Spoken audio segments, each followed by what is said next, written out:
Hi again then guys, and welcome to of course another specific car review from the 1.34 selection of 5 cars that we had added in the game. And this one alongside the SLR is a supercar which I of course predicted most likely would return in GT Sport, but also, as I kind of touched on in the SLR review, this one, unlike the SLR, is a much more useful supercar, because the SLR, in ironically a similar way to most Zondas in Gran Turismo, has for the most part been more of a purist's fan toy. A supercar for people who just enjoy driving supercars more so for the fun and for the experience of it, rather than necessarily because it's the best option. Because in Gran Turismo, for the most part, there have been faster supercar options. The TVR Speed 12, for instance, has always been a faster option than most others. The Cadillac Cian, even in Gran Turismo 4, the Saleen 7 also debuted in that game. So the SLR was never among the absolute fastest.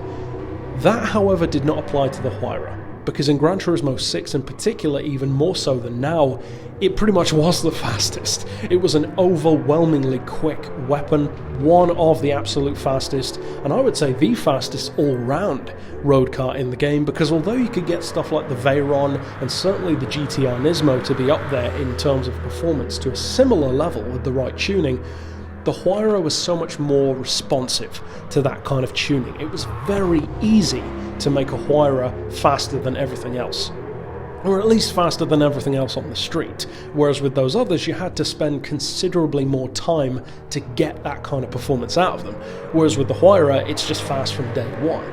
Now, it's still among the fastest street cars in the game now. You can get it around 280 under its own power, even higher if you spend long enough tuning it, and that's what you'd expect. You'd assume that just like in the previous game, it would still be one of the quickest, and you will not be disappointed. And you'd hope not, given the price tag of 1.35 million credits. That's a lot. Even for a supercar in Gran Turismo, that's a lot.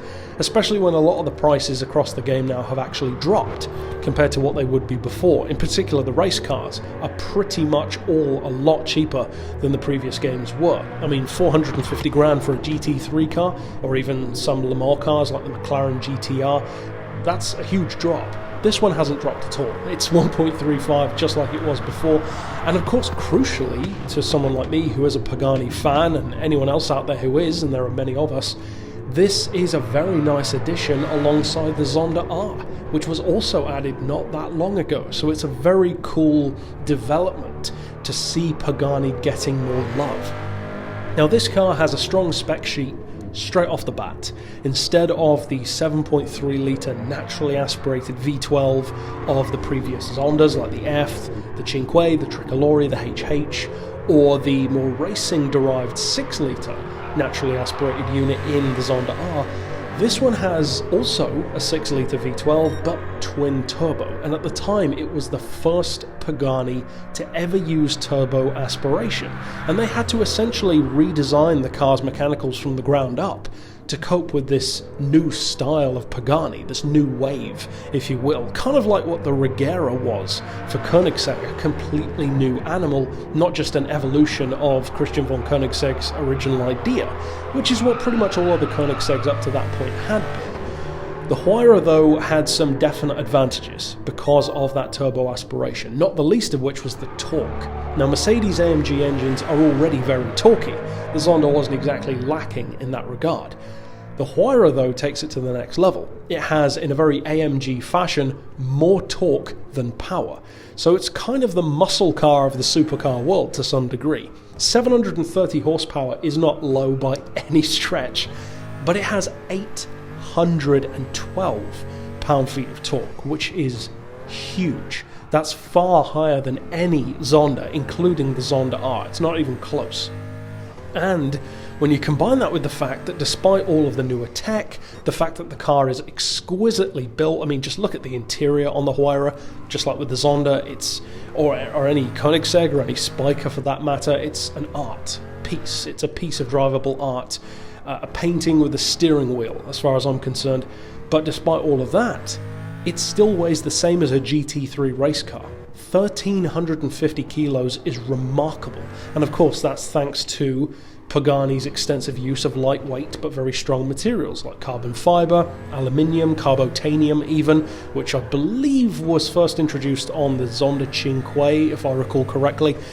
Now, 1.35 million is still a lot, but I would say there's really no question as to whether or not the Huayra is worth paying that for. Of course it is.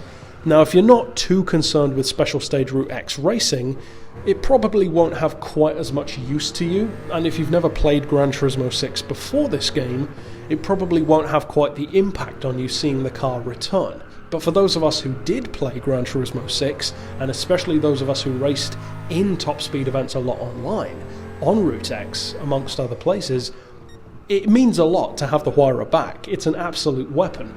And I have no doubt that within a very short time, if not already, it will become one of the most OP vehicles in all Route X lobbies, to the point where people will hate to see it. Just like old times, just like it was with the GTR Nismo. So overall, of course the Huayra is a brilliant vehicle, but that's not to say that it's not a car that cannot be improved. Just like the SLR has better graphics and a better sound, I would say, compared to GT6. It still doesn't sound like real life, but it sounds better than it was. So does the Huayra.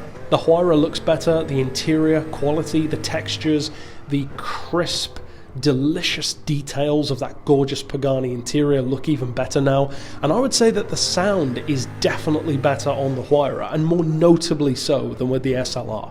So that's nice, because to me the Huayra never sounded as good as the Zonda anyway. The Zonda F in particular sounds incredible and like nothing else. The Huayra never sounded like that. It sounded much more of like this mechanical whirring V12 with the whistle of the twin turbo rather than the pure howl of a Zonda. Not a bad sound, but just more of a Koenigsegg kind of noise rather than a traditional Pagani scream.